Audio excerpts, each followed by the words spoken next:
Cette petite Alice que vous êtes,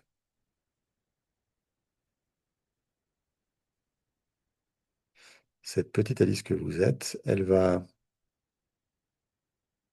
vivre sa propre vie dans la pièce de théâtre que vous avez mise en place. C'est-à-dire que, en tant que metteuse en scène, vous avez mis en place une pièce de théâtre. Vous avez monté, on dit, dans le milieu, vous avez monté la pièce de théâtre qui s'appelle La vie de la petite Alice. Et elle est très, très spéciale. Vraiment très spéciale, puisque elle se joue tous les soirs depuis 3 ans déjà.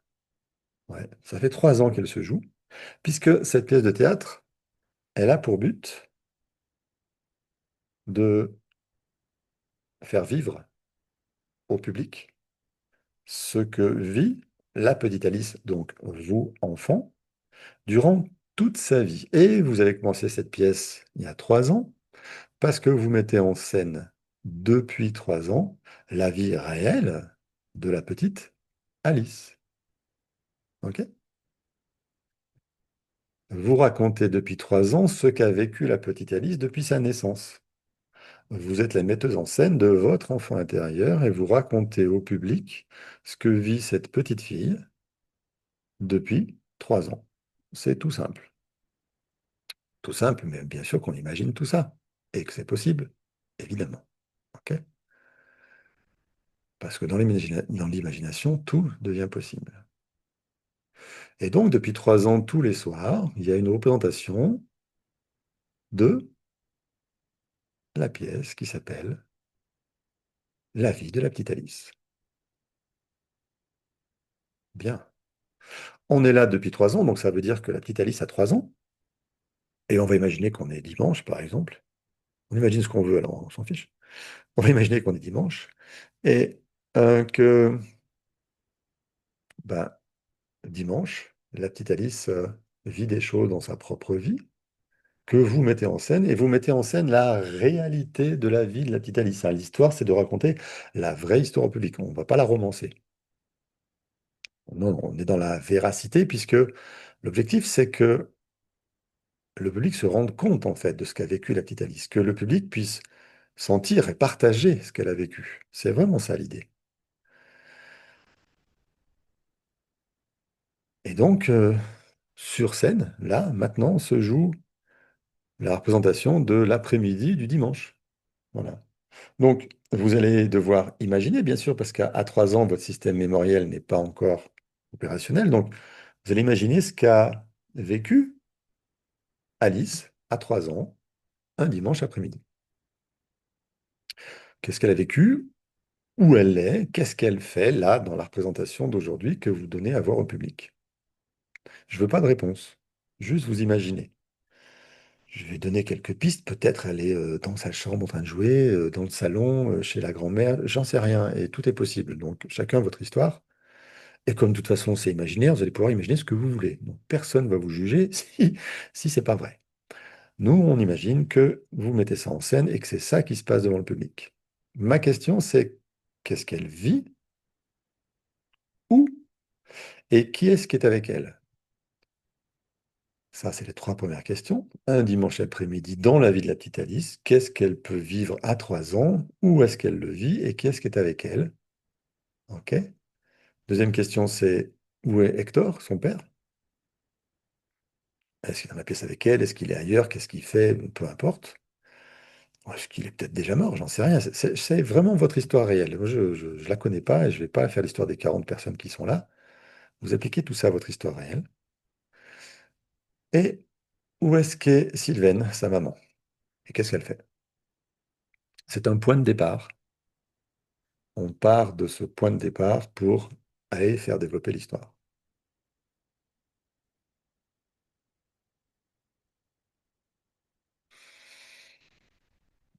Partant de ce point de départ, vous avez la petite Alice qui est sur scène en train de jouer, de représenter l'après-midi qu'elle a passé un dimanche à 3 ans. On va faire accélérer le temps parce qu'effectivement, on peut faire ce qu'on veut.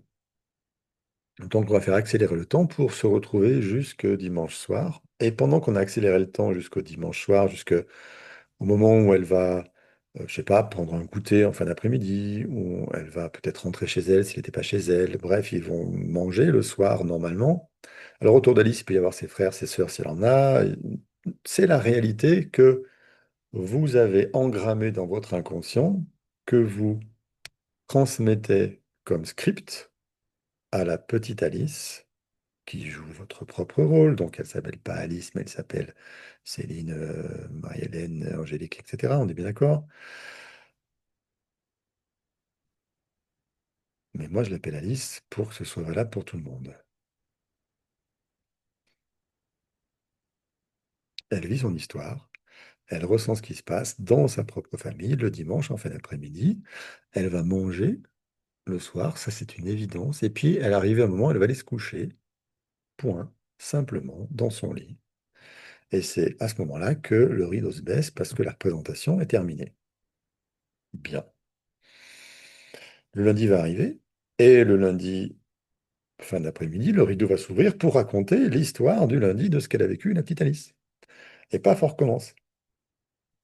Vous, enfant, petite Alice, vous reprenez donc ce rôle-là, mais vous restez dissocié en tant que metteuse en scène pour faire jouer les acteurs l'histoire réelle du lundi. Alors qu'est-ce qui se passe le lundi à lundi de la petite Alice? Ben, moi je sais pas. Puis vous, vous savez pas forcément. Nous allons imaginer, tiens, est-ce que elle était à la crèche? Ou tiens, est-ce que c'est maman qui la gardait? Tiens, qu'est-ce qui se passait? Qu'est-ce que vivait cette petite Alice? Vous restez metteuse en scène, vous mettez vous en scène et c'est parti. C'est parti pour la journée de la petite Alice. Le public va voir tout ce qu'elle traverse dans sa journée, tout ce qu'elle vit, tout ce qu'elle ressent avec tous les gens qu'elle croise ou pas. Parce que si elle est chez maman avec que maman, ben elle croise personne. Elle croise personne, mais elle est en relation avec sa mère. Elle vit des choses avec elle. Des choses agréables parfois, des choses désagréables aussi. Mais peu importe. Là, on observe, on regarde et on regarde ce qu'elle vit. On est juste des spectateurs de sa vie et on observe ses ressentis.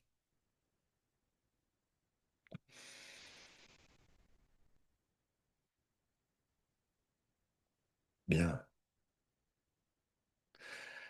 Et vous, en tant que metteuse en scène, ben, vous regardez votre propre vie qui se déroule sous vos yeux de l'extérieur, jusqu'au lundi soir, où papa rentre s'il était parti au travail, où il se passe ce qui doit se passer un lundi soir, comme tout lundi soir, en fait. On ne va pas chercher midi à 14 heures, on n'invente pas quelque chose de tordu, c'est la simplicité de l'histoire.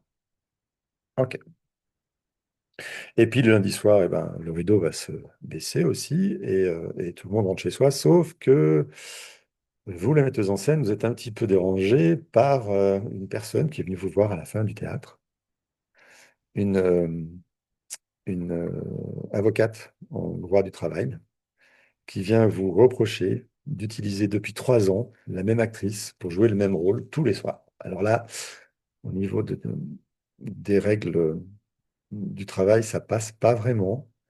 Donc elle va vous demander, elle vous demande, elle vous impose d'ailleurs, même pour le lendemain, de trouver un autre acteur pour pouvoir échanger de temps en temps avec celle qui jouait votre rôle, donc la petite Alice, vous-même, enfant. Bon, ben, ça tombe bien.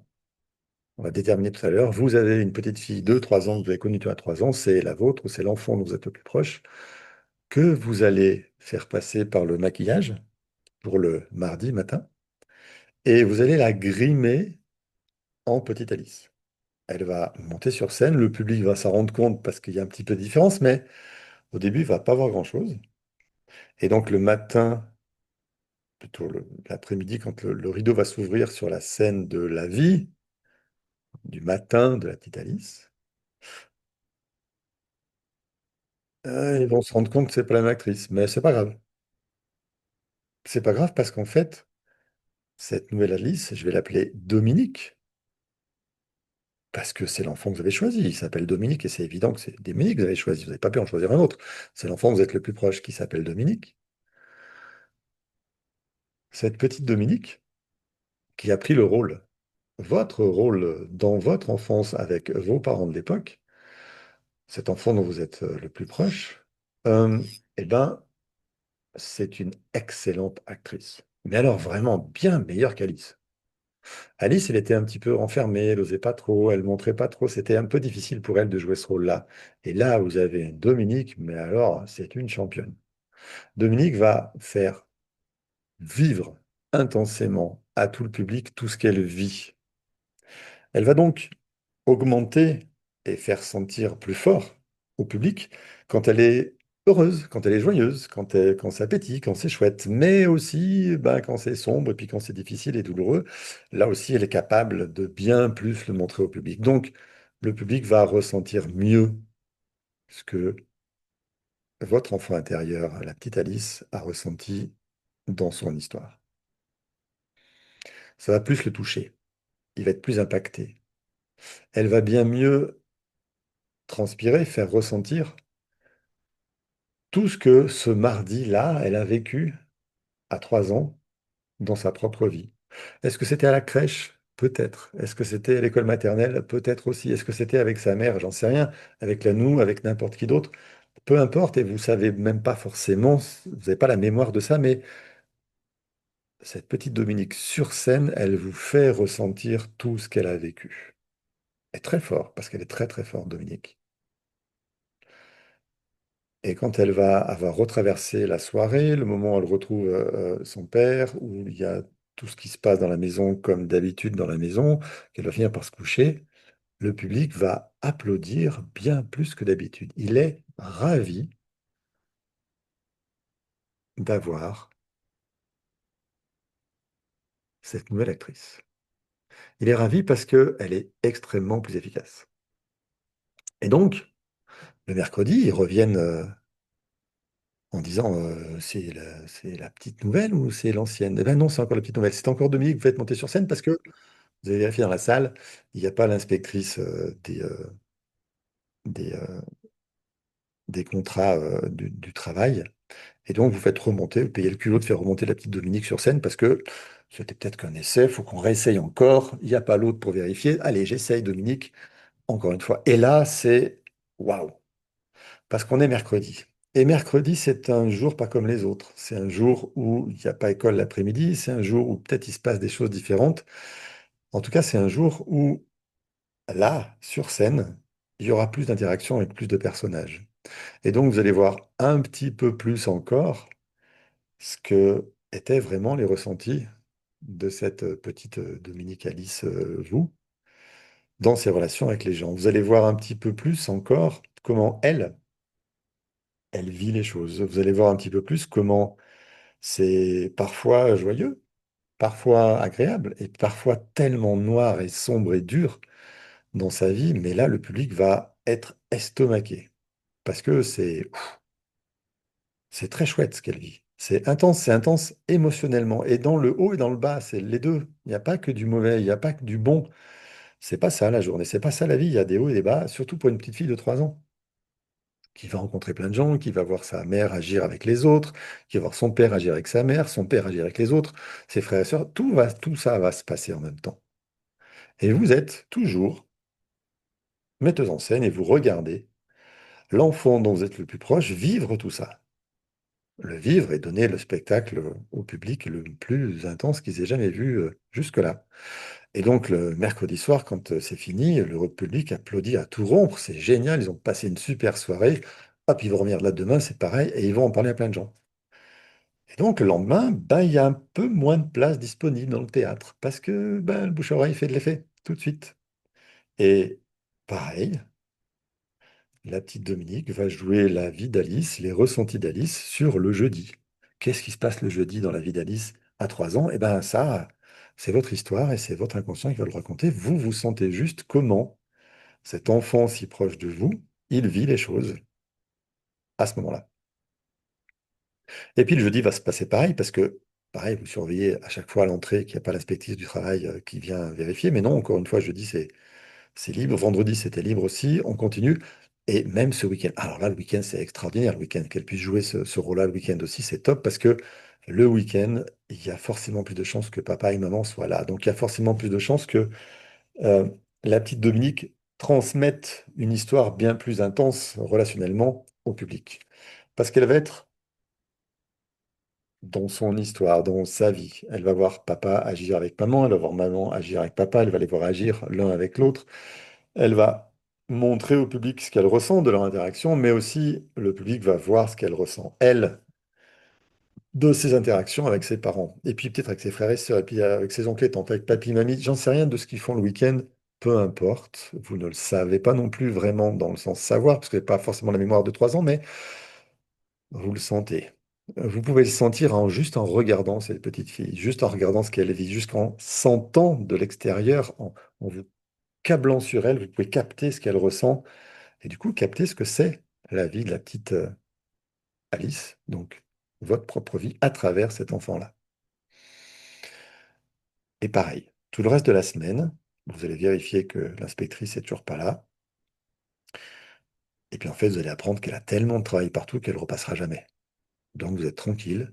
Vous mettez la petite Alice au repos. Vous allez continuer avec Dominique parce que ça marche très très bien. Et le public, il a rempli le théâtre le week-end. Il va le remplir la semaine d'après parce que la semaine suivante, tous les jours, le public va venir plus nombreux pour voir encore la suite de la vie de la petite Alice jouée par Dominique.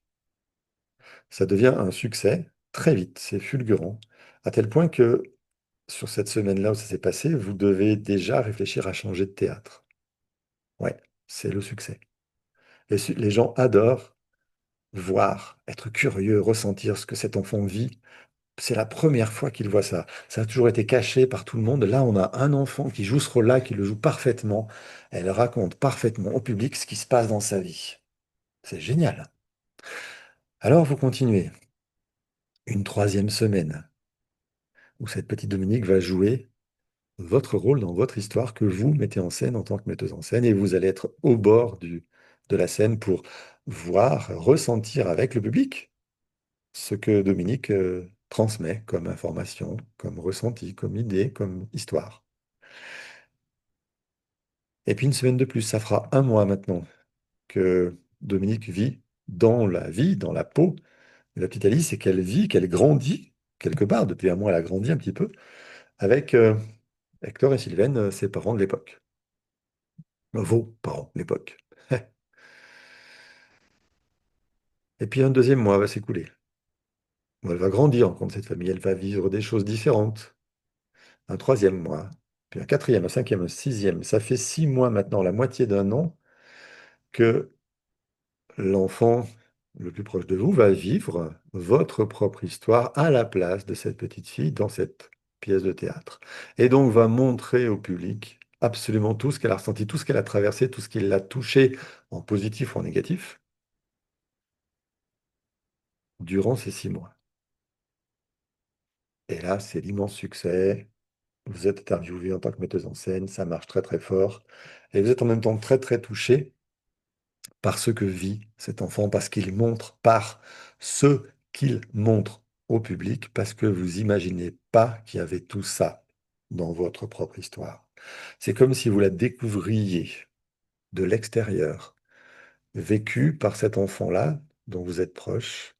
Il raconte, il vous montre exactement tout ce que vous avez vécu, tout ce qui était douloureux, difficile, joyeux, triste, sympathique, absolument horrible.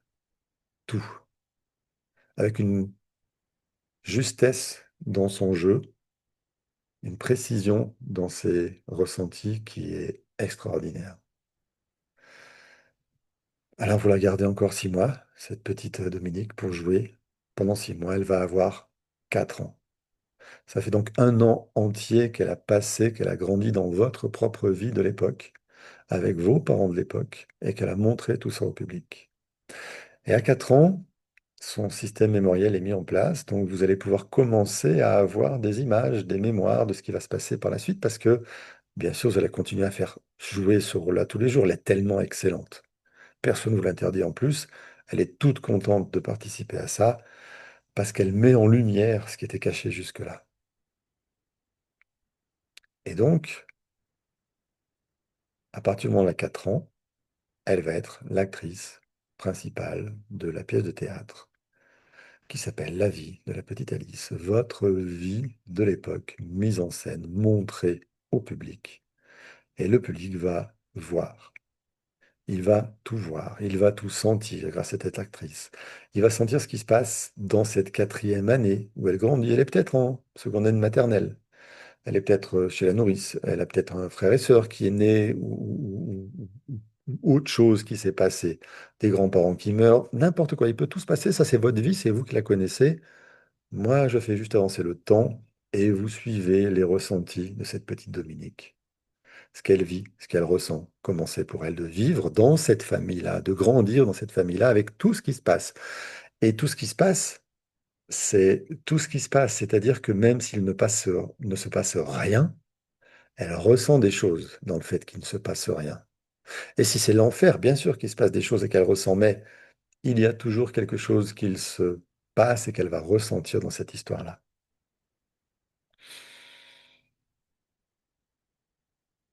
Ok. Et donc elle va arriver comme ça à 5 ans. Ça fait 2 ans maintenant que cette petite Dominique grandit avec vos parents de l'époque et vit tout ce que il y a à vivre avec vos parents de l'époque à 5 ans. Et elle va vivre ça encore 1 an de plus, jusqu'à ses 6 ans. Donc là, peut-être elle est rentrée en maternelle, peut-être il y a des relations plus sociales avec d'autres enfants qui se mettent en place. Comment ça se passe pour elle? Qu'est-ce qu'elle ressent dans ce nouveau monde avec cette école, avec cet ATSEM, avec tout ça? Comment ça se passe la maternelle? Et peut-être vous n'avez pas de mémoire exacte des trucs. Ça arrive, souvent d'ailleurs. Mais vous avez le ressenti de cette petite fille. Comment elle se sent à l'école? Comment c'est pour elle d'y aller à l'école? Comment c'est de quitter la maison chaque matin, chaque lundi matin? Qu'est-ce qui se passe? Et puis, à la fin de cette cinquième année, il va y avoir la sixième. Et la prochaine année, elle va rentrer au CP. Donc, vous allez l'accompagner, la regarder et voir, sentir ce qu'elle ressent quand elle rentre au CP, à l'école des grands. Est-ce que c'est maman, papa qui accompagne? Qu'est-ce qui se passe? Comment elle est posée là-bas? Qu'est-ce qu'elle vit, cette petite fille, dans ce nouvel espace? Comment elle va gérer le fait de rester en place, assise toute la journée, à écouter un cours où il faut apprendre des choses, où il faut faire des devoirs ensuite, où on n'est plus dans le jeu, l'amusement de la maternelle ou de la crèche ou de la nounou. Non, là, on est dans quelque chose d'apprentissage, de cadré, avec des règles à suivre, avec des copains plus grands parfois, plus petits parfois, j'en sais rien. Plus grands surtout parce qu'elle est juste en CP, et donc il y a des très très très très grands à l'école. Ceux qui ont 9, 10 ans, ils sont immenses par rapport à cette petite fille de 6 ans. Ok, et on va la suivre. Elle va passer encore 1 an dans cette histoire-là. Elle va grandir encore 1 an, de 6 à 7, puis de 7 à 8, de 8 à 9. De 9 à 10, et là, normalement, elle devrait arriver au CM2, à la fin de sa primaire.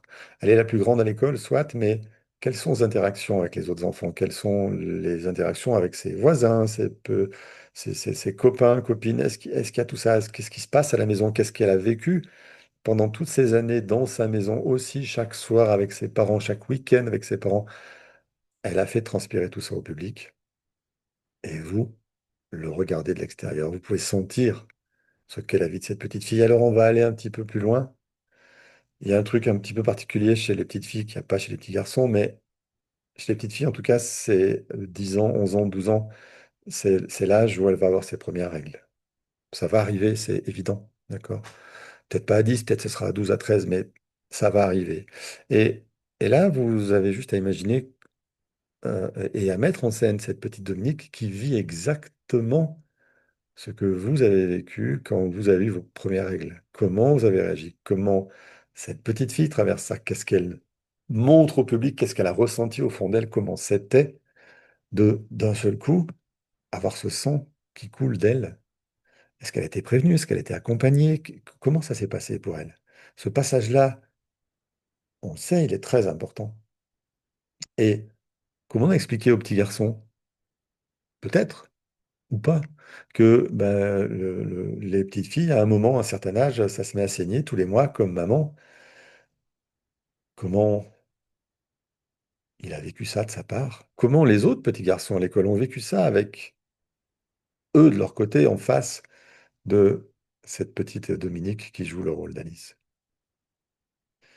Quelle est la réaction des uns, des autres, de maman, de papa, des copains, des copines, des frères, des sœurs, bref, de tout le monde autour de ces règles? Et ensuite, comment elle, même, Dominique, elle est en relation avec son nouveau corps qui change, avec ses seins qui ont poussé, avec ses poils qui ont poussé, avec quelque chose qui se passe à l'intérieur d'elle qu'elle ne comprend pas forcément. C'est pareil euh, pour le petit garçon. Il y a des poils qui poussent, il y a sa voix qui change, il y a des choses qui se passent. Tout ça, c'est extrêmement bouleversant. On est en train de changer complètement. Comment Hector et Sylvaine gèrent ça? Comment il accompagne cet enfant dans ce changement-là? Comment il lui explique les relations avec les autres? Comment ça se passe? Quel soutien, quelle écoute, quel accueil a eu cet enfant à ce moment-là? Parce que c'est ça qui va lui permettre d'avoir des relations sociales stables plus tard. C'est ça qui va lui permettre dans sa propre identité. Et du coup, comment elle traverse cette période-là? Comment se passe cette préadolescence de entre 10, 11, ah ouais, 11 ans. Ah là là, 11 ans. Il y a un grand changement à 11 ans. On rentre au collège. On quitte la primaire. On quitte l'école des petits. Fini tout ça. On rentre au collège avec des milliers d'élèves parfois, avec des centaines de profs, des dizaines de salles qu'il faut retenir. Waouh, c'est extrêmement perturbant. Quel soutien elle a, cette petite fille là-dedans, pour se repérer, pour réapprendre, pour refaire des liens, parce qu'elle a perdu tous ses liens, toutes ses copines de primaire. Elle est maintenant au collège. Comment elle se trouve à nouveau la plus petite dans un bâtiment où il y a des centaines d'enfants et où certains ont 15 ans, tellement ils ont redoublé. Comment c'est sa vie de jeune fille dans ce monde-là? Qu'est-ce qu'elle vit? Qu'est-ce qu'elle ressent? Et comment la soutiennent ses parents? Comment ses parents l'accompagnent? Comment ça se passe pour elle dans son histoire? Comment sont ses histoires avec aussi ses cousins, ses cousines, ses oncles, ses tantes? Bref, vous pouvez voir tout ça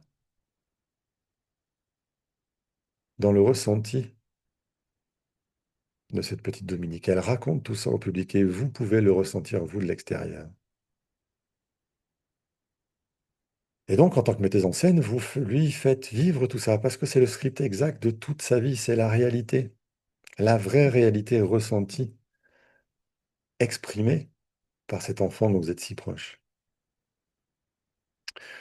Donc, je vais vous poser une question qui va vous demander d'analyser ça de l'extérieur, de la votre place de metteuse en scène. Quand vous regardez la vie de cette petite fille, quels sont les ressentis, qu'est-ce qu'elle traverse, qu'est-ce qu'elle vit, comment est sa vie? Est-ce que vous pouvez me décrire en quelques mots sa vie? Et pour la décrire en quelques mots, une fois que vous aviez bien formulé les mots dans votre tête, vous allez ouvrir vos yeux, prendre votre clavier et m'exprimer à l'écrit qu'est-ce qu'elle vit. Sortez pas complètement, juste sortez assez pour écrire ce qu'il y a à écrire. Vous reviendrez dedans après. Juste quelques mots. Moi, je vais les lire. Solitude, tristesse, solitude, solitude, la merde, violence, aucun accompagnement, seul. Refermez vos yeux juste après et retournez dans l'histoire seul et souillé pour Karen. Solitude, calvaire pour Val. Solitude encore. Désarroi, elle est fatiguée. Quoi d'autre? Détermination pour Karine. Violence, seule. Ignorée. Ok. Ça n'a pas l'air chouette tout ça, hein? Ça n'a pas l'air chouette du tout. Elle est perdue aussi. Trompée pour Angélique. Solitude encore, c'est un mot qui sort très très souvent. Timide, solitude, peur de se montrer pour Jessica. Ok. Bon. Lola a dit j'ai ouvert les yeux à 5 ans, j'avais la nausée. Elle attend qu'on lui tende une main. Ok, pour Corinne. Rien pour Laura. Alors rien, je sais pas si ça veut dire rien, elle sent rien, je sais pas. Perdu, Angélique paralysée pour Maude. Ok. Remettez bien vos yeux fermés si vous avez fini d'écrire. On va continuer l'histoire. Laura, aucun ressenti. Ok. Donc ça, ce sera à voir plus tard, mais essayez de suivre encore un petit peu Laura pour voir ce qui se passe. Bien. Vous fermez vos yeux et vous, metteur en scène, metteuse en scène, je vais vous proposer quelque chose. Les yeux fermés, bien sûr. Je vais vous proposer de changer l'histoire de cette jeune fille. Est-ce que vous êtes d'accord? Est-ce que ça vous plairait de changer l'histoire? Un hochement de tête me suffit, puisque je vous vois. Vous sentez de changer l'histoire? Ça vous fait envie de changer l'histoire? Hein, vous avez le droit de dire non aussi, et c'est aussi possible, c'est chacun sa réponse. Bien. Donc pour celles qui veulent changer l'histoire, je vais vous proposer de prendre un nouveau rôle. Pour changer l'histoire, il faut changer les acteurs, et on va pas les changer, on va juste en rajouter un. En rajouter un super important. D'accord? L'actrice super importante que vous allez jouer, c'est une avocate. Vous allez prendre le rôle d'une avocate, pas n'importe quelle avocate. La meilleure avocate de votre région spécialisée dans la défense du droit des enfants. C'est la meilleure avocate spécialisée dans la défense du droit des enfants. Et pour mieux jouer le rôle, vous allez enfiler votre robe d'avocate. Vous savez, la grande noire avec les grandes manches avec le bord blanc, là. Vous allez prendre ce rôle. Et comme c'est un rôle, je vais vous aider à tenir le rôle. Donc, je vais vous guider dans ce rôle-là d'avocate. Et votre entrée en scène va être fracassante parce que c'est le moment où elle a 12 13 ans, où elle est seule, où tout ce que vous avez raconté, paralysé, aucun ressenti, etc., etc. Euh, vous allez monter sur scène avec le dossier où c'est marqué Alice dessus. Bon, bien sûr, c'est marqué Céline, c'est marqué Laura, c'est marqué tout ça, tout ça. OK? Mais vous allez monter sur scène en tant qu'avocate et vous allez vous placer face à cette jeune femme, jeune fille, on va dire, encore 12 13 ans, sans rien dire. Face à elle, sans rien dire. Et arrangez-vous pour être face à elle et entre elle et ses parents. Donc, vous êtes face à elle, vous tournez le doigt à ses parents. Vous êtes là pour la défendre. Vous allez la défendre, vous êtes une avocate, c'est votre boulot, vous allez la défendre. J'ai aucun doute là-dessus. Moi, en tout cas, j'ai aucun doute là-dessus.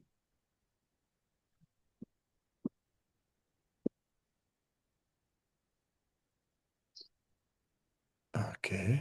Et juste en vous plaçant en face d'elle, vous allez sentir comment elle réagit. Est-ce que sa réaction est positive? Parce que vous venez l'aider, vous montez sur scène en tant qu'avocate pour la défendre, elle, vous savez ça. Elle, au début, elle n'a peut-être pas forcément conscience que vous êtes là pour l'aider. Peut-être les surprises. D'abord, évidemment, les surprises, il y a un nouveau personnage dans sa vie et ça surprend beaucoup. Peut-être elle est méfiante aussi. Ok, elle a le droit d'être méfiante. Mais sans rien dire. Et c'est très important, sans rien dire, vous allez poser le dossier par terre face à elle et vous allez lui tendre vos bras pour lui proposer de venir dans vos bras. C'est une proposition. Elle est libre ou pas de venir. Mais notre intérêt à nous, bande d'avocats qu'on est, c'est que le contact se fasse finalement. D'accord?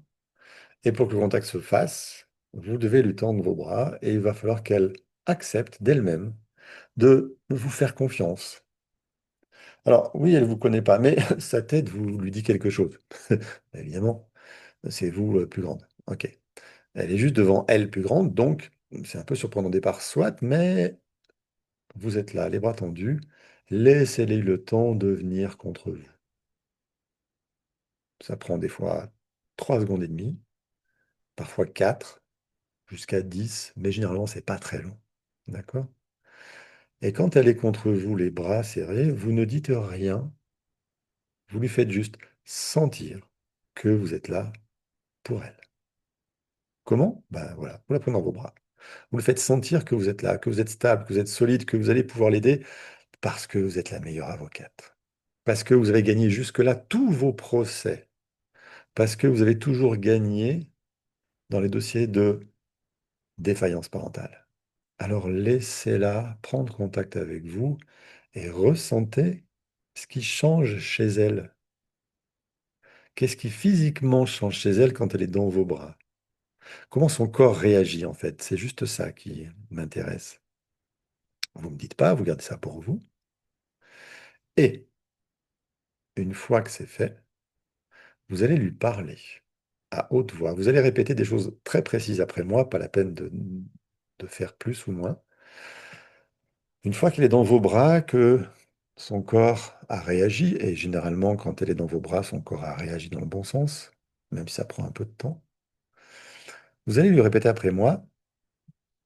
Alors, bien sûr qu'Alice, c'est le prénom générique, hein, vous répétez votre propre prénom, vous ne vous trompez pas. Vous allez lui dire, petite Alice, je sais exactement ce que tu vis là en ce moment. À haute voix, il faut qu'elle entende, hein. Si c'est pas possible à haute voix, ben vous loupez quelque chose d'important dans l'exercice. Donc, petite Alice, je sais exactement ce que tu vis là en ce moment. Je sais aussi exactement tout ce que tu as vécu jusqu'à aujourd'hui.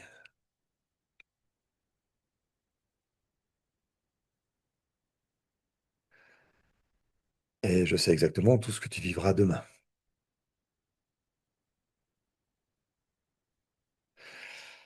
Euh, C'était pas agréable. C'était même parfois douloureux, violent et même horrible. Mais c'était ton destin et je l'accepte. Je suis là pour toi désormais. Je t'aime. Je m'occupe de tout. Je prends tout en charge. Et ça va s'arranger tout seul.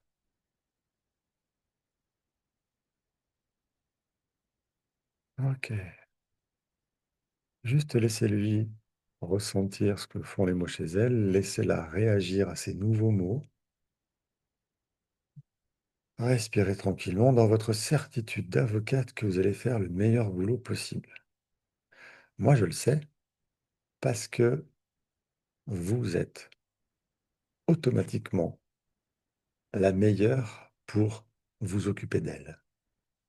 Et on va imaginer que vous êtes entraîné en tant qu'avocate, que vous avez pris des cours, que vous êtes vraiment devenu la meilleure, que vous avez vraiment gagné de vos procès jusque-là, que vous êtes une bête.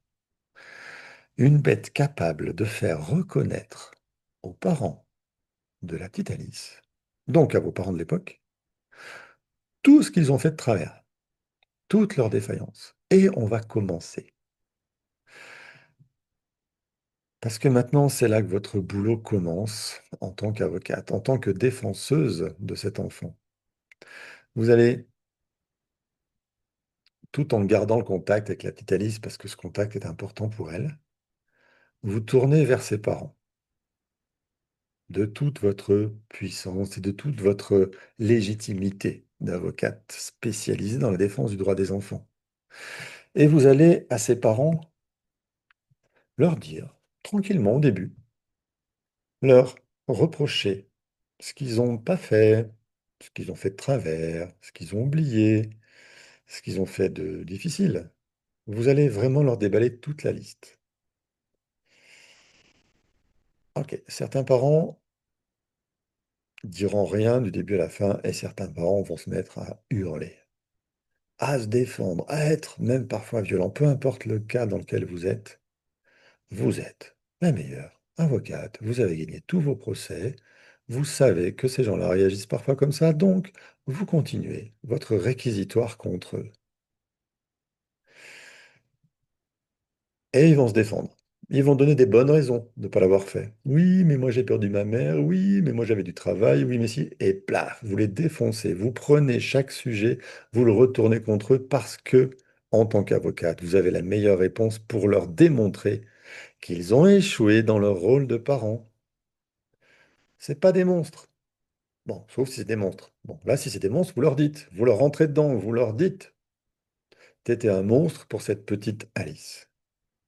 T'as été violent, t'as été brutal, t'as été sans cœur. Toi, Hector, toi, Sylvaine, parce que bah, vous les tutoyez, ces parents-là, il n'y a aucune raison de les respecter. Ils n'ont pas respecté leur fille. Et donc, vous leur rentrez dedans. C'est comme si vous veniez d'entrer sur un ring pour mener un combat contre ces parents-là. Ce combat, vous allez le gagner, vous en êtes sûr, parce que vous avez la justice avec vous. Parce que vous êtes la meilleure, et donc vous allez trouver toutes les parades contre leurs mots, contre leur défense, contre parfois leurs coups qu'ils vont tenter de vous mettre. C'est un vrai combat. Parce que eux, vous êtes en train d'attaquer leurs valeurs, vous êtes en train d'attaquer tout ce que personne leur a jamais dit, vous êtes en train de piétiner leur ego, et ça, ils détestent. Ouais, mais la petite Alice, elle a besoin que vous fassiez ça. Elle a besoin que quelqu'un enfin puissant l'aide et exprime ce qui n'a jamais été exprimé. Et vous êtes là pour le faire. Alors vous allez le faire. Et puis petit à petit, ils vont craquer, ils vont faiblir parce que vous avez absolument tous les arguments à chaque fois contre eux. Vous leur démontrez par A plus B que ce qu'ils ont essayé de faire, eh ben, c'était pas bon. Voir c'était mauvais, voir c'était douloureux, vous leur démontrez ça. Vous arrêtez pas. Et à un moment, quel que soit le niveau de défense qu'ils voulaient mettre en place, ils vont craquer. À un moment, ils auront plus d'arguments. À un moment, ils vont devoir se taire, entendre encore la suite de tous les réquisitoires, de tous les manques qu'ils ont créés sur leur fille, de toutes les douleurs qu'ils ont créées, leur incapacité à faire quoi que ce soit, parce que eux n'ont jamais rien réglé de leurs problèmes. Ils sont venus comme deux adolescents, plein de problèmes, se mettre ensemble et faire des enfants. C'était n'importe quoi. On est tous d'accord avec ça, et ils vont finir par se taire, attendre que vous ayez fini votre réquisitoire hyper complet. Vous allez tout déverser, tout ce qu'ils ont fait à cette petite fille. Et puis, Sylvaine, la mère, va prendre la parole. Elle va dire, devant tout le monde, devant tout le public de la salle, devant surtout la petite Alice, elle va dire, oui, ma fille, j'ai bien effectivement échoué dans mon rôle de mère avec toi. J'ai complètement échoué. J'ai été nul. J'ai pas su faire ce qu'il fallait, j'ai fait ce qu'il fallait pas. Je t'ai blessé. Tout ce que tu as vécu est bien de ma faute. Et le pire, c'est que je ne sais pas faire mieux. Je ne saurais jamais faire mieux parce que je ne changerai pas. Donc, tu peux arrêter d'attendre des choses de moi. Tu n'auras jamais rien de plus que ce que tu n'as jamais eu. Tu as donc le droit d'aller chercher ailleurs ce que je t'ai pas donné parce que je ne saurais pas te le donner de toute façon.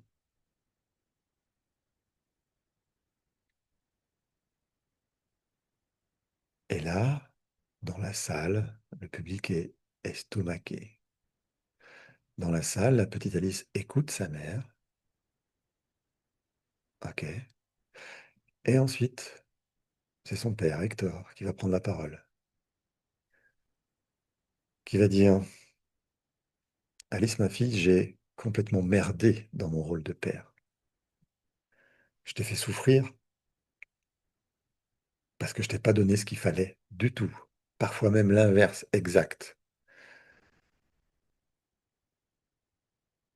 Ça a été violent, ça a été douloureux, extrêmement triste pour toi. Et tu es rempli de manques que je ne saurais jamais combler parce que je ne changerai pas, parce que je n'ai pas changé, parce que je ne sais pas faire, je ne saurais jamais faire ce que tu attends de moi. Donc, c'est pas la peine que tu attendes des choses de moi encore. Tu peux arrêter d'attendre des choses de moi, ce que je sais pas faire, ce que je ne saurais jamais faire, et donc tu peux aller le chercher ailleurs. Je te donne le droit d'aller chercher tes propres ressources ailleurs.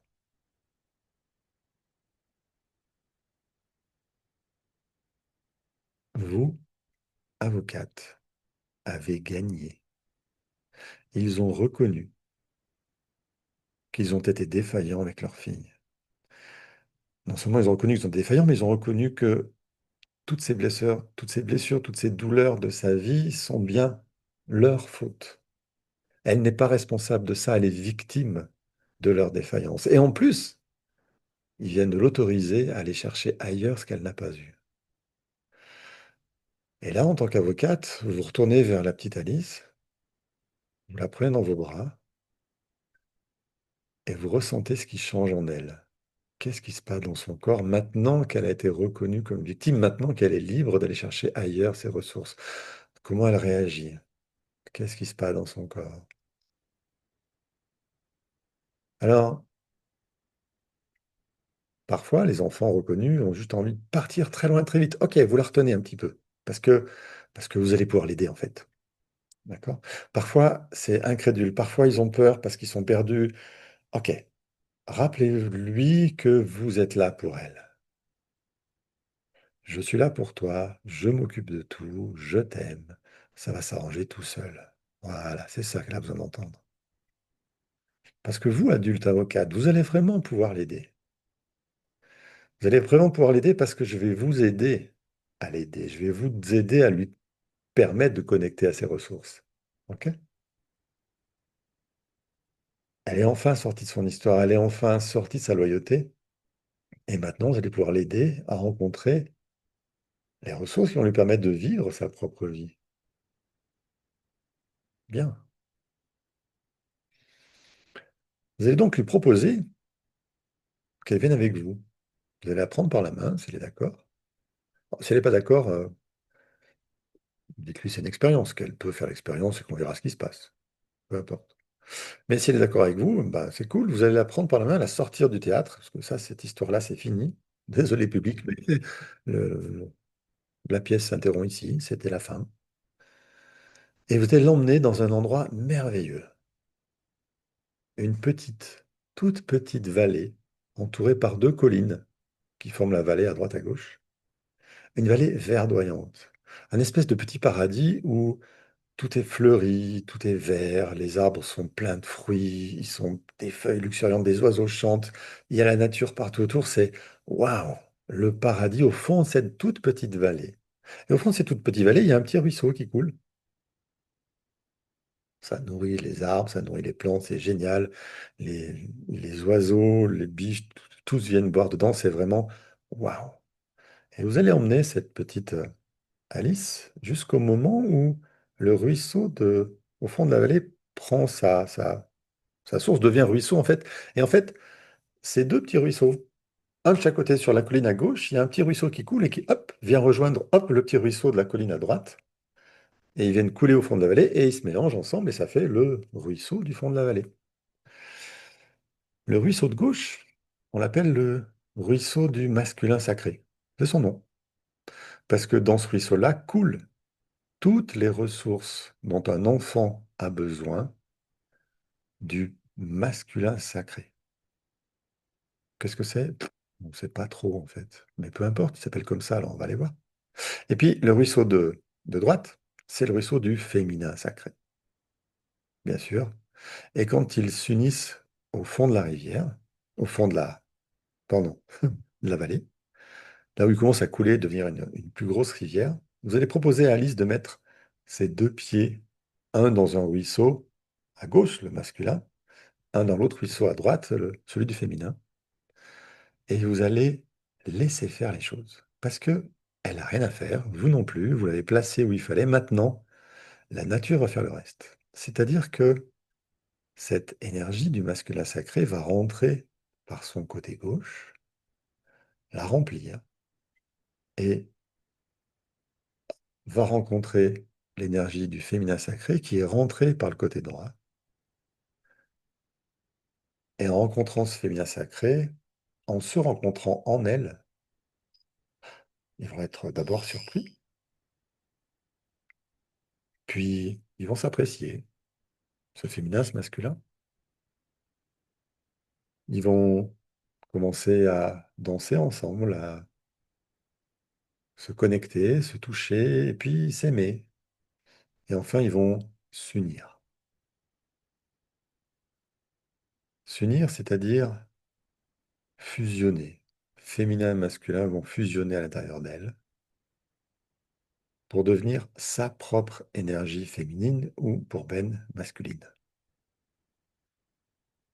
Et cette énergie va être chargée de toutes les ressources, de tous les manques que cette petite fille a entendus, que vous avez reproché, vous, avocate, à ses parents. Les manques posés par vous, avocate, vont constituer la liste des ressources nécessaires à cette petite fille. Et donc, cette énergie-là va la remplir de tout ce qui lui a manqué. Et qu'est-ce que ça va faire? Ben, un truc très simple. C'est-à-dire que au niveau de chaque cellule de son corps, tout ce qui était froid va être réchauffé. Tout ce qui était éteint va se rallumer. Tout ce qui était sombre va devenir lumineux. Tout ce qui était fragile va se renforcer. Tout ce qui était rigide va s'assouplir. Toutes ces cellules du fond de son corps jusqu'à la pointe de ses cheveux vont se remplir de toutes les ressources qu'elle n'a jamais eues. Et, parce qu'on imagine exactement ce qu'on veut, on va pouvoir accélérer le temps avec elle, les pieds dans ce ruisseau, à droite et à gauche, se remplissant encore et encore et encore de toutes les ressources qu'elle n'a jamais eues. Elle va grandir à partir de ses 12, 13 ans-là. Elle va grandir. 15, 16, 17, 18 ans, remplie de toutes ses ressources. 19, 20, 21, 22, 25, 30. Allez, c'est parti, ça grandit. Et elle va grandir et chaque année qu'elle va rajouter un peu plus de ressources encore. Plus elle grandit, plus il y a de ressources en elle, jusqu'à l'âge que vous avez aujourd'hui.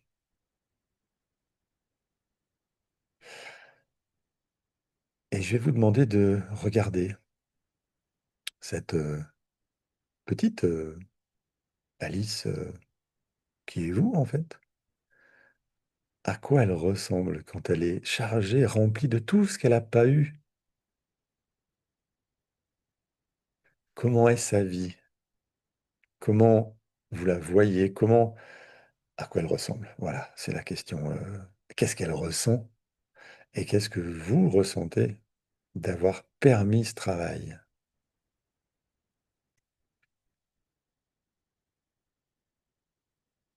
Ok. Et quand vous serez prête, quand vous aurez bien ressenti tout ce qui se passe chez elle dans cette nouvelle histoire, parce que elle change complètement d'histoire, cette petite fille, elle devient une nouvelle vous, vous allez me raconter, me dire en ouvrant votre micro si c'est possible, ou dans le chat si c'est pas possible, comment c'est pour vous, quelle est sa vie avec ces nouvelles ressources une fois qu'elle est libérée de cette loyauté familiale archaïque?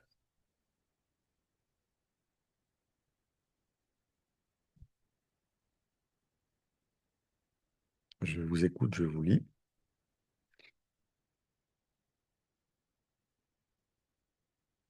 Elle est présente, elle est fière d'elle, elle est libre, elle est joyeuse, épanouie, équilibrée, solide, elle est libre, elle est sereine, elle est présente, elle est ancrée, elle est belle, elle est confiante, elle est pleine d'estime d'elle, elle est ancrée, libre, rayonnante, belle, légère, libre, épanouie. Et Céline n'y arrive pas. Ok, c'est pas grave. Elle est soulagée et plus confiante. Elle est lumineuse pour Karen. Elle est heureuse, souriante et joyeuse. Bien, c'est que positif tout ça. Confiante. Ok, ancrée, en paix avec elle-même. On continue. Jolie, non, joie, rayonnante, pétillante, fière, belle. Super. Ok, sûr d'elle, bien sûr. Et Ben, tu peux nous dire comment il est, cet homme-là? Corinne, elle est lumineuse.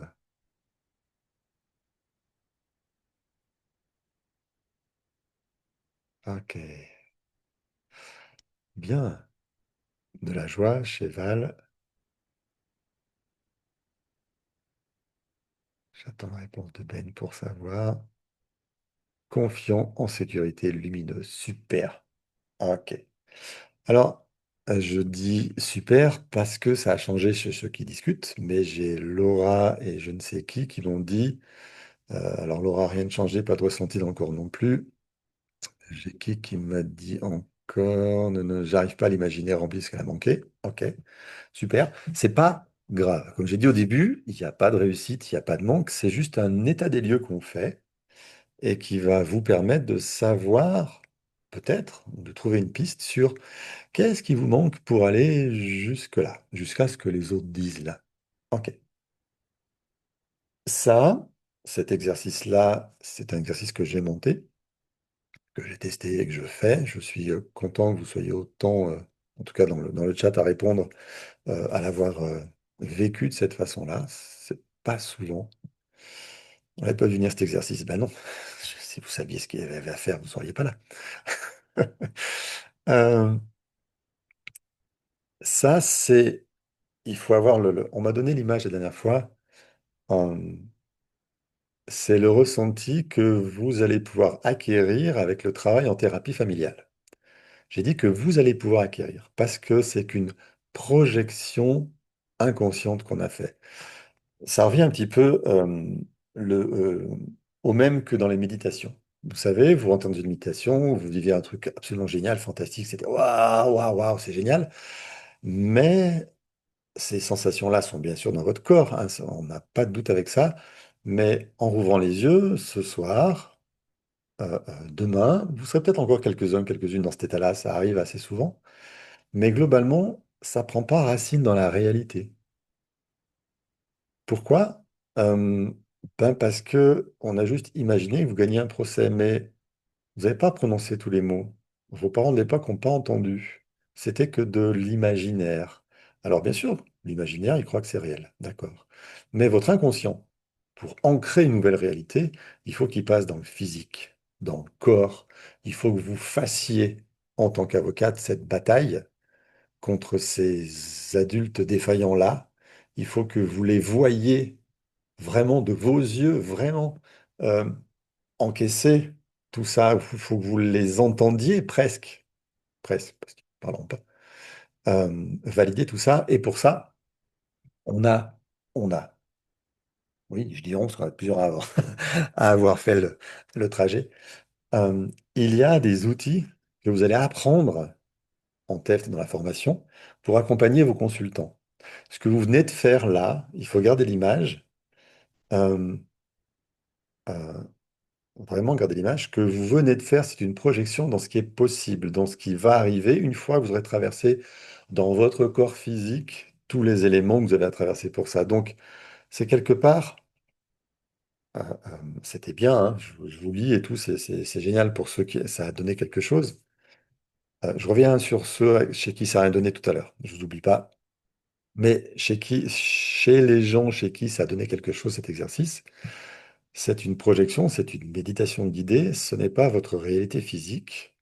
Vous n'avez pas vu de vos yeux vos parents de l'époque faire ça, vous les avez imaginés, mais c'est pas passé dans votre réalité biologique. C'est dans votre réalité consciente que ça s'est fait, c'est une projection consciente. Votre inconscient prend l'information, votre inconscient maintenant sait que c'est possible. Votre inconscient dans son corps, lui, a dit waouh, mais c'est possible de ressentir ça, c'est génial. Donc votre inconscient sait qu'il a les capacités de faire ce travail-là, mais c'est resté assez flou sur comment on fait exactement. Et c'est ça qui va être important, c'est de traverser tout le mécanisme qui fait que le faire dans la réalité, ça va vraiment donner des résultats dans la réalité parce que vous l'aurez vraiment fait dans la réalité. Donc, cette carotte, en quelque sorte, elle visait à vous faire mesurer de où vous en êtes de vos capacités à aider cet enfant intérieur. Tous ceux qui l'ont réussi, c'est parfait. Tous ceux qui l'ont raté, ils l'ont peut-être raté pour des bêtes questions techniques. mon téléphone est tombé en panne à ce moment-là, ou il y a mon mari qui est passé derrière, j'en ai vu quelques-uns qui passaient derrière vous, ou j'étais dans la voiture et puis il y a eu un bruit, enfin bref, il y a des moments où vous n'avez peut-être pas pu le vivre complètement parce que vous n'étiez pas dans les bonnes conditions. C'est normal, d'accord? Je vous dis, en groupe, ça arrive assez souvent. Quand on le refait ensemble, en cabinet, en séance, je vous guide, j'ai vos réponses au fur et à mesure. Quand je vous dis imaginez ce qu'elle ressent quand vous arrivez sur scène en tant qu'avocate, vous me répondez et vous m'expliquez et on corrige si quelque chose va mal. Donc on va absolument faire le tour de tout. Bref, si jamais, comme Laura par exemple, ça n'a pas marché, qu'elle a ressenti, on va chercher le pourquoi. Quelle est la meilleure raison posée par l'inconscient? Parce que là, c'est pas vous qui pilotez ça non plus. Pourquoi votre inconscient vous a empêché d'imaginer ça? Pourquoi il vous a empêché de ressentir ça? Quel est l'objectif positif, l'idée positive de l'inconscient de non, non, non, non, tu fais pas ça, tu rentres pas dedans parce que. Et moi, ce parce que, je le connais pas. Et ce parce que, on va l'étudier dans une séance, on va lever les barrières inconscientes qui vont faire ça et qui vont empêcher de faire ça.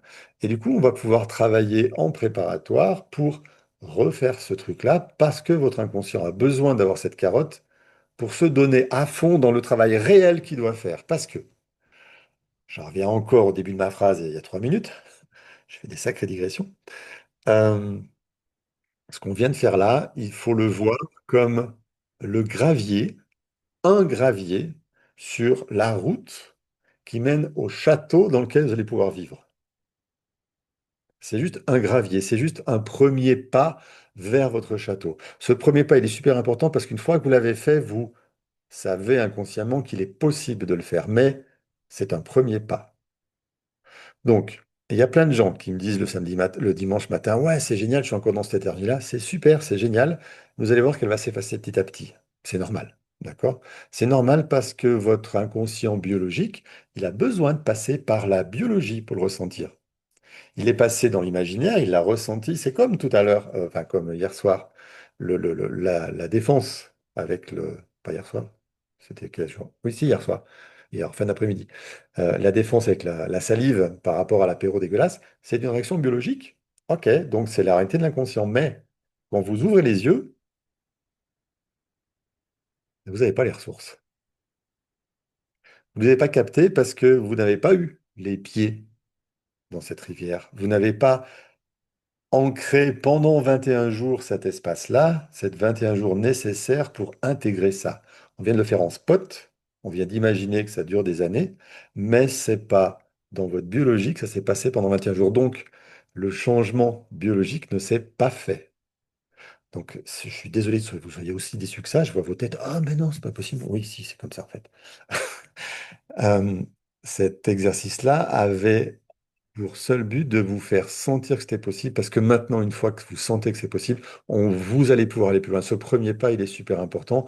Et encore une fois, pour celles qui n'ont pas fait le premier pas pour des raisons X, Y ou Z, c'est pas grave.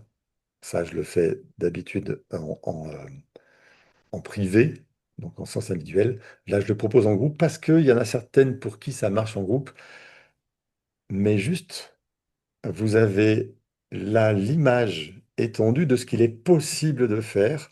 Maintenant, ça, c'est inclus dans la formation. D'accord? Ce travail thérapeutique, il est inclus dans la formation. C'est quelque chose que vous allez faire dans la réalité réelle. Parce que pour moi, un bon thérapeute ne peut pas être bon quand il n'est pas passé en tant avocat, pour défendre son enfant intérieur contre tout ce qu'il a vu, tant qu'il n'a pas vraiment nettoyé son histoire dans la réalité physique, tant qu'il n'a pas ancré ses ressources pendant les 21 jours nécessaires minimum pour ancrer ça, tant qu'il n'a pas vécu cette nouvelle vie. D'accord? Donc ce premier pas, il est super important par 2 points, parce qu'il va vous donner l'objectif à atteindre, la carotte pour votre inconscient. Et il est aussi important parce que il vous donne l'étendue de ce qu'il est possible de faire. Il vous a donné l'idée de, tiens, si j'arrive à leur faire reconnaître dans la réalité à mes parents de l'époque, alors là, ça devient compliqué, là. Comment je peux leur faire reconnaître dans la réalité à mes parents de l'époque? Ouais, mais ça, c'est l'astuce maison. Je ne vous la donnerai pas parce qu'il faut la vivre, en fait. D'accord? Mais vous allez la vivre dans la formation, c'est prévu dans la formation que vous fassiez ça. De toute façon, on va en arriver au bout de la formation, au moment où vous voudrez, on en discutera demain. Euh, Ça fait partie de votre formation et c'est vous, en tant que thérapeute, qui pourrez guider les autres personnes qui ont vécu la même histoire de merde que vous vers cette même libération. Il n'y a que parce que vous aurez traversé ça vous-même que vous pourrez les accompagner sur ce chemin-là. D'accord? Fatima, je me suis désolé, je me suis endormi. Ça, c'est génial. Ça, c'est une belle protection de l'inconscient pour pas sortir de la loyauté. On a tous nos défenses. J'étais spécialiste pour endormir dans toutes les méditations. Donc, je me reconnais parfaitement, Fatima. Céline, tu as demandé la parole. Oui, je voulais savoir, comprendre pourquoi tu parlais de 21 jours. Ça veut dire qu'il faut faire l'exercice pendant 21 jours pour que... Non, Non? ça marche D'accord. pas. Il faut intégrer les ressources acquises pendant 21 jours. Il faut qu'elles soient réelles et physiques, ces ressources. Elles ne peuvent pas être dans l'imaginaire, dans le ressenti inconscient. Il faut qu'elles soient vraiment physiquement réelles. Corinne? Les 21 jours, en fait, tu parles du processus? Ouais, Non? C'est ça. c'est ça. D'accord. OK. OK. Corinne en Merci. sait déjà plus, parce qu'elle est déjà inscrite, elle sait déjà ce que ça veut dire. Ah, pardon. Vous saurez demain, vous. D'accord. Merci. Oui, j'ai pas parlé du processus encore, puisque ça fait jusque-là pas partie OK. de ce qu'on a vu. Angélique? Oui, quand tu dis physique et réel, Ouais. tu veux dire que pendant la formation, on fera tous ça tous les jours sur 21 jours non-stop. Alors, c'est pas pendant la formation, c'est à un moment durant la formation où vous aurez la possibilité de faire ce travail thérapeutique-là. Oui, c'est compris dans la formation. Qui est réel. Aïe, tu m'as entendu? Ça doit être un peu décalé en message. Ça veut dire que quelqu'un va nous guider et faire cette méditation. Non? Enfin, Ah non, non. Cette ce méditation, moment-là, non. aïe, aïe, il y a un décalage audio entre nous deux, c'est compliqué. J'attends que tu aies un retour. Je t'écoute, je t'entends moi. Ouais, Moi, je oui, t'entends. mais Tu parles plus. tu parles en même temps que moi, donc il y a des moments où on s'entend pas parce qu'on est décalé entre nous deux. C'est tout bon. Donc, il n'est pas question de refaire cette méditation pendant 21 jours, c'est pas du tout le sens de l'exercice thérapeutique. Cette méditation, elle vise à vous faire sentir ce qu'il est possible de faire. Le vrai travail thérapeutique, c'est 4 jours intenses de stage qui sont préparés par 15 jours de travail thérapeutique et qui finissent par 21 jours d'intégration. C'est donc un processus de 35 jours. D'accord? Et donc, c'est absolument pas ce qu'on a fait ici, parce que ce qu'on a fait ici, c'est le premier pas dans le chemin vers le château. On n'est pas encore au château là, hein. Pour aller au château de votre nouvelle vie, de Châtelaine, dans votre espace, et ben voilà. Et exactement, Steph, c'est la partie en bas du tableau descriptif. Et on reviendra dans le détail Ok. demain sur tout ça. Céline, Oui. ouais. En fait, quand tu as dit, tu sais, les parents, enfin, ils s'excusent quand on se retourne vers les parents et qu'ils s'excusent pour quand on leur dit tout ce qu'ils ont fait et qu'ils s'excusent. En fait, mon Non, cerveau n'arrivait pas non. Ah non, non, attends, j'ai pas dit qu'ils s'excusent. enfin, Ils reconnaissent leurs ils défaillances. reconnaissent C'est pas leurs pareil. défaillances. Moi, étant donné que je l'ai vécu, parce que j'en ai parlé à ma mère, j'ai essayé d'en parler avec elle et ils ne reconnaissent pas. Mon père non plus ne reconnaît pas. Donc, je pense que c'est là que mon cerveau verrouille. Et après, Hein. quand tu dis qu'on arrive dans la vallée avec un pied dans chaque ruisseau, Ouais, je me visualise très bien arriver en bas dans la vallée avec un pied dans chaque ruisseau. ouais. Sauf que effectivement, je sens l'eau monter et après, il ne se passe rien parce que le bien-être, je me demande ce qui rentre à l'intérieur. Je ne sais même pas comment t'expliquer ça. Il y a Ok. 1 million de questions qui se sont posées. J'ai eu mal en fait au niveau du bas-ventre, j'ai eu mal beaucoup, beaucoup là au niveau du cœur. Ça a Ouais. serré, serré, serré, serré. C'est pour ça que j'ai pas arrêté de pleurer en fait. Ok. Mais Je, comme je sais que j'ai essayé d'en parler avec eux et qu'ils sont dans le déni, et bah, du coup, enfin, là-haut, c'est compliqué Céline, quoi. Céline, Oui. entends que ce n'est pas à tes parents d'aujourd'hui qu'on va parler. Voilà. Mhm. C'est juste ça. C'est pas à ceux d'aujourd'hui qu'on va parler. Donc, toute ton histoire de ça a bloqué, c'est parce que tu as projeté à tes parents d'aujourd'hui. Je parle des parents de l'époque. On va retourner dans le passé, travailler dans le passé. C'est pas d'aujourd'hui, ça marche pas d'aujourd'hui, c'est clair. Tu as Oui, encore la oui. démonstration que ça marche pas. Mm. OK? Donc, t'inquiète pas, tu es juste parti sur la mauvaise piste en imaginant tes parents d'aujourd'hui parce que c'est ce que tu as déjà fait. Et là, ça Oui. plante. Et je t'ai déjà dit ça hier, ce n'est pas aux parents d'aujourd'hui qu'on parle. Absolument pas, ça ne marche pas. Alors, ceux de l'époque, c'est pire. Non, non. Bref, tu verras par toi-même quand il sera. Je vais pas te convaincre là aujourd'hui. Oui, oui, oui. Tu verras. Fatima, je pourrais la refaire plus tard, bien sûr. C'est à ça que ça sert les replays. C'est à refaire plus tard.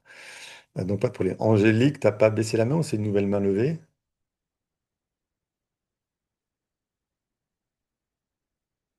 On ne saura pas. Et là-dessus. Ok, c'était une ancienne main levée.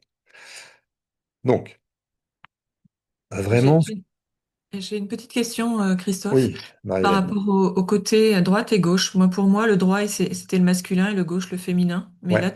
tu l'as Ah indiqué ouais, eh différemment. ouais, je l'ai switché. Tu comprendras plus tard pourquoi je l'ai Ok, switché. Ça a un d'accord. sens aussi. Ok, En fait, dans tout le travail qu'on va faire en thérapie, on fait de la PNL et l'inconscient code des choses avec certains codes. Et le côté droit, côté gauche, ils ont un code, effectivement. Ils ont un code spécial. Mais là, dans cette méditation-là, j'utilise un autre code parce que votre cerveau fonctionne dans un autre état. Bref, on verra tout ça. Quand vous apprendrez à le faire, je vous donnerai toutes les astuces et les techniques de pourquoi c'est ça que je dis et pas autre chose. Si vous retrouvez cette méditation ailleurs sur Internet, parce que je l'ai déjà mis plusieurs fois en ligne, vous verrez que c'est toujours comme ça. Parce que ça a une raison. C'est pas le cerveau qui est inversé, non. Cherchez pas la raison aujourd'hui. Vous n'avez pas les compétences de comprendre pourquoi. Et c'est normal parce que vous n'êtes pas encore rentré dans la formation. Et vous n'êtes pas arrivé au niveau 3 parce que on va expliquer ça au niveau 3.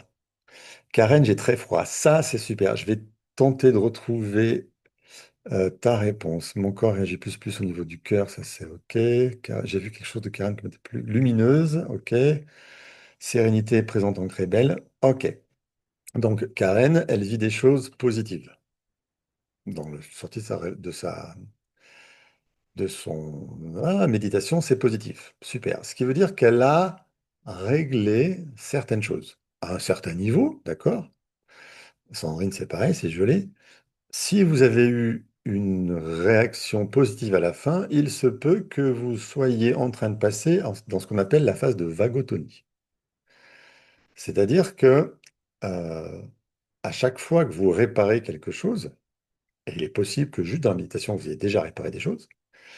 Euh, la méditation, c'est pas le travail thérapeutique, c'est je prends conscience d'eux, et quand je prends conscience d'eux, quand je reconnais que j'ai souffert de tout ça, c'est déjà une réparation, puisque vous reconnaissez vous-même, vous, metteuse en scène, là, en regardant cette petite fille, tout ce qu'elle a vécu, vous vous donnez de la reconnaissance. Donc c'est déjà une réparation, c'est déjà une expression du ressenti, talala, et c'est déjà parce que c'est exprimé dans les bonnes conditions aux bonnes personnes, pic, le ressenti est exprimé. Mais pour autant, les ressources ne sont pas encore là. Ok, ça c'est la deuxième partie. Donc, alors vous avez tous froid, mais moi aussi j'ai froid. Il fait nuit maintenant, il fait plus froid. Donc il y a aussi le climat. Donc on peut dire j'ai froid si la température de la pièce n'a pas changé. Attention aux petites choses qu'on invente aussi. Euh, bref, pour toutes celles et ceux qui ont réussi à traverser ça, il se peut que vous rentriez dans ce qu'on appelle la vagotonie. La vagotonie, on verra ça dans le niveau 2, dans le module 2 de la formation, c'est les phases de la maladie. Quand on résout un problème au niveau du ressenti, quand on sort du conflit, on va passer en phase de vagotonie où notre cerveau, notre corps passe en baisse, je vais simplifier ça, en baisse énergétique. Il a besoin de repli, il a besoin de se refermer, il a besoin de se mettre au repos. Et donc, tout ce qui est actif au niveau énergétique va plouf se mettre en pause. Et c'est ce froid qui vient. C'est-à-dire que toute votre énergie est passée à réparer. Vous allez avoir aussi des petits mal de tête spécifiques à certains endroits. Pas une grosse migraine, mais des petits mal de tête à droite à gauche. Ça aussi, c'est normal. Ce sont vos relais cérébraux, qui sont donc les relais qui vont les conflits qui sont en train de se réparer. Donc, vous buvez beaucoup parce que c'est juste une entrée, ce mal de tête vient d'un œdème qui va se créer pour la réparation. Un organe qu'on répare, ça passe par un œdème. Il faut un liquide qui va réparer cet organe-là. Donc vos relais cérébraux sont des organes, je suis désolé. Ça passe par un œdème, donc c'est le petit mal de crâne que vous avez, c'est logique. Et votre froid, c'est votre état général de vagotonie qui vient après ça. Donc, ce soir, vous reposez, vous buvez beaucoup parce que c'est ce qui va permettre d'éliminer plus rapidement les œdèmes, donc de passer plus rapidement en réparation finale. Mais c'est normal. Il y a beaucoup, beaucoup de gens qui sortent de la séance en disant oh, j'ai froid. Et moi, je regarde la clim, c'est toujours réglé à 23, ça n'a pas bougé parce que c'est régulé. Donc, c'est pas froid parce que vous avez froid. Enfin, c'est froid parce que vous avez froid, justement, c'est pas froid parce qu'il fait froid. Là, chez vous, je peux pas dire. D'accord? Euh, donc, c'est normal, vos réactions sont normales. Ça veut dire que en écoutant cette avocate répéter des choses à l'enfant, vous, avocate, vous avez fait quoi tout à l'heure? Vous avez reconnu la douleur de cet enfant. Vous l'avez accepté. Vous avez accepté que vous ayez vécu des choses. Donc, je vous ai juste fait exprimer un ressenti de ma vie, c'était de la merde. Et juste en faisant cette reconnaissance-là, vous avez réparé cette partie de vous où personne n'a jamais reconnu que, ouais, toute mon enfance, c'était de la merde. Donc, on vient juste de réparer le déni qu'il y avait sur mon enfance. Elle était géniale, a priori, parce que j'ai jamais été frappé, mes parents n'étaient pas violents. Bon, bah, ça va. Puis bon, ils ont fait ce qu'ils ont pu, je peux pas leur en vouloir. Tac. Là, on vient de réparer le truc, parce que vous avez vous-même exprimé le ressenti de ouais, mais là, ta vie, c'était pas bon, en fait. Donc, vous faites en réparation sur ça. C'est cool. Ça veut dire que ça fonctionne. Après, il y a le mal de tête de migraine. Celui-là, ça veut dire que vous êtes en réflexion, vous êtes en train de d'échauffer, de chercher dans votre tête. Celui-là, il est moins bon. Bon, bah, celui-là, tant pis, c'est comme ça. C'est votre système de réflexion, de contrôle qui se remet en place. Et encore une fois, c'est normal. C'est normal chez les gens qui ont cette migraine-là parce que ça va déclencher plusieurs choses suivant les uns les autres. Ok. Sandrine relève la main, je t'écoute. Oui, il y a eu un truc bluffant. Je voulais savoir si les autres ont ressenti la même chose. En première partie de l'exercice, le corps réagit. En fait, l'émotion passait beaucoup plus facilement par le corps. Donc, le ressenti du corps m'a amené à rentrer dedans et j'avais beaucoup de douleur. Et lorsque l'avocate intervient et qu'il y a réparation et reconnaissance, ben, c'est comme si toutes les douleurs, en fait, elles n'étaient plus là. Est-ce que les autres ont eu la même chose? Est-ce que c'est... Voilà, c'est ça Alors, je me demandais, je me pose la question, en fait. il y a des gens qui vont vivre les choses de façon très différente. L'important, c'est qu'il y a eu un changement, en fait. Le changement indique qu'il y a quelque chose qui a été modifié. Et il y a des gens qui n'ont pas eu ça, et c'est normal pour eux. Il y a des gens qui ont eu ça, c'est normal pour eux. Donc là, on est parfaitement dans la réponse habituelle. Tout est possible, tout est réalisable, c'est le jeu de la vie. Donc chercher à comparer ces réactions, c'est pas une bonne idée, parce qu'on est tous différents. Voilà. Ok, Donc, forcément, on réagir tous différemment. Mais c'est intéressant juste pour toi que tu aies remarqué qu'il y a quelque chose qui soit passé. Chez Céline, douleur aussi, mais elles sont encore là. Oui, bah, si elles sont encore là, on a vu la réponse de Céline tout à l'heure, j'y suis pas arrivé. Enfin, il y a quelque chose qui n'est pas terminé chez Céline. Donc, on a réveillé le conflit chez Céline, mais il n'est pas réglé. Et là, c'est pas confortable. Bah, désolé. Mais c'est pas grave, encore une fois, on l'a fait en groupe et ça peut se régler différemment en solo. Ok. C'est 18 h, je vais vous donner encore un petit peu de temps ici, on s'est endormi. Alors, vous êtes deux. Shadia et Fatima, vous êtes endormis. Si on s'est endormi, je connais deux possibilités. Ça ne veut pas dire qu'il n'y en a que deux, hein, mais moi j'en connais deux. Euh, Quand on faisait le cours en PNL, on avait le prof de PNL qui était assez performant, on va dire, sur les états modifiés de conscience et qui nous faisait toujours en introduction l'après-midi, et pas le matin, cet enfoiré, il nous faisait ça l'après-midi après le repas, il nous faisait faire une petite méditation qui nous permettrait, théoriquement, selon lui, d'ancrer tout le travail qu'on avait fait le matin, etc., etc. Donc moi, j'ai toujours dit, mais Jean-Guillaume, pourquoi on fait pas ça le soir avant de partir ou le matin en arrivant, enfin, et nous mettre dans le bon état? Ouais, mais parce que c'est comme ça. Et moi, à chaque fois, je m'endormais. Mais m'endormir à ronfler, d'accord? Et d'ailleurs, les collègues avec l'habitude me disaient, putain, Christophe, la méditation, t'étais bien dedans, hein, c'était bien fort. Et j'avais beau me mettre assis sur la chaise comme ça, ouf, je m'endormais. Si je m'étais calé, alors c'était pire, je partais dans les 30 secondes. Mais ce qui était magnifique, c'est que je m'endormais, je ronflais, donc je n'étais pas là du tout, ok? Pas là intellectuellement du tout.